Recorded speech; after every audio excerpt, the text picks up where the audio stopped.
현장 취재를 하고 나오는데 밖에서 그 국민의힘을 해체하라 이런 요구가 나왔어요. 그러니까 저희 옛날 학교 다닐 때 듣던 구호를 굉장히 오랜만에 들었는데 국민들의 분노가 여기까지 와 있다. 그러니까 대통령에 대한 비판뿐만 아니라 국민의힘 너희도 문제야.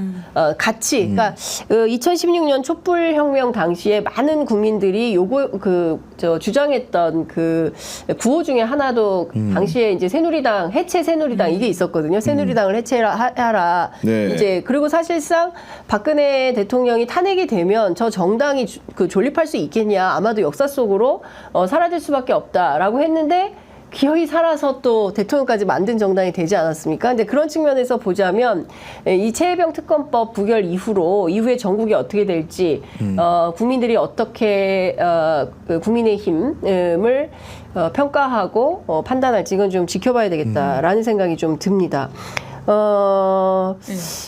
예. 그래서 저는 어제 이준석 개혁신당 전 대표의 메시지가 좀 인상적이었는데 네. 그렇게 갈취당하고 얻어맞으면서도 엄석대 질서 속에서 살겠다고 선언한 학생들이라고 국민의힘 의원들 향해서 이제 일종의 독서를 퍼부은 것인데요. 네. 그러니까 사실 이제 스톡홀름 증후군 아니냐 이런 생각이 들 수밖에 없는 게 그러니까 지금 이번 21대 국회의원들은 그러니까 윤석열 대통령 체제 하에서 낙천낙선한 사람들이거든요. 네. 이제 그런 차원에서는 사실 그러니까 윤석열이라고 하는 아주 거대한 뭐라고 할까요? 마이너스 감점 요인을 안고 선거에 치르신 네. 분들입니다. 왜냐하면 네. 정권 심판론이라고 하는 아주 거대한 이제 구도 속에서 선거가 치러졌으니까요. 그렇게 따지면 이제 이제 이준석 전 대표의 말대로 이제 엄석대 질서라고 하는 것에서는 본인들이 피해자였을 수도 있는데 이 상황을 이렇게 다시 이게 끊겠다라는 어떤 그 결심을 하지 못했다라는 차원에서는 네. 여러모로 안타깝다라는 생각이 들고요. 물론 개인의 안위는 나아지실 수 있습니다. 이제 그럼에도 불구하고 그게 보수 재건이라고 하든지 국민의힘 재건에 정말 좋은 선택이었냐에 대해서는 적어도 좀 더 이탈표가 나왔어야 되지 않나라는 아쉬움이 있습니다. 그러니까요. 저도 굉장히 인상적이었고 조국 대표는 또 이런 얘기를 했어요. 국민의힘 이 겁쟁이들 앞으로 이 꽉 깨물어라. 어떻게 들으셨습니까? 아니, 왜냐면 네. 지금 그 21대 지형은 아까 말한 대로 네. 범야권이 180석에 불과했지만 예. 22대 국회는 어떻습니까? 범야권이 192석이에요. 그렇기 때문에 대통령이 거부권을 행사하더라도 약 필요한 이탈표 수가 8표수로 굉장히 극명하게 많이 줄었습니다. 그렇기 때문에 그런 데다가 어떻습니까? 지금 눈을 뜨면 새로운 사실들이 드러나고 있는 상황 아닙니까? 네. 이런 것들이 더해진다면 뭔가 그런 가결 가능성이 높아진 국회의 상황 네. 이런 것들을 조국 대표는 너무 잘 알고 있기 때문에 이런 강변을 한 게 아닌가 싶습니다. 네. 뿐만 아니라 지금 나온 속보인데 또 네. 대통령이 거부권 행사하겠다고 하는 것이거든요. 그러니까 민주유공자법 그리고는 전세사기법 네. 등 4개의 쟁점 법안에 대해서 거부권 행사한다라고 하는 것이니까요.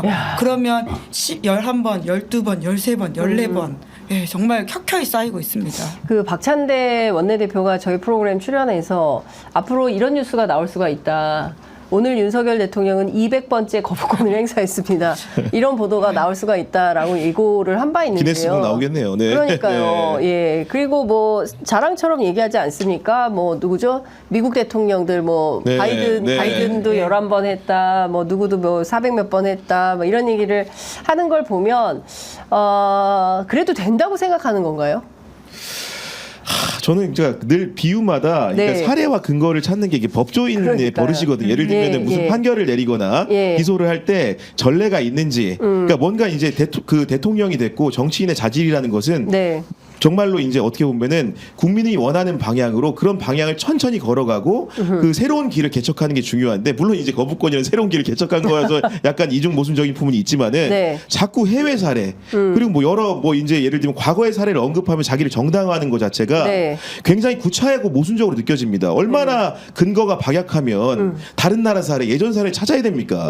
지금 자기 존재에 맞춰 떳떳하다면 네. 그럴 이유가 없을 것 같아요. 근데 사실 종류도 다 달라요. 그러니까 횟수가 중요한 게 아니라 내용이 중요한 거 아니겠습니까? 왜 거부권을 행사했는가? 뭐 이런 건데 그 각국마다 다 상황과 처지가 다른 건데 네. 무조건 대통령 본인과 가족에게 불리하다고 해서 거부권을 행사한다.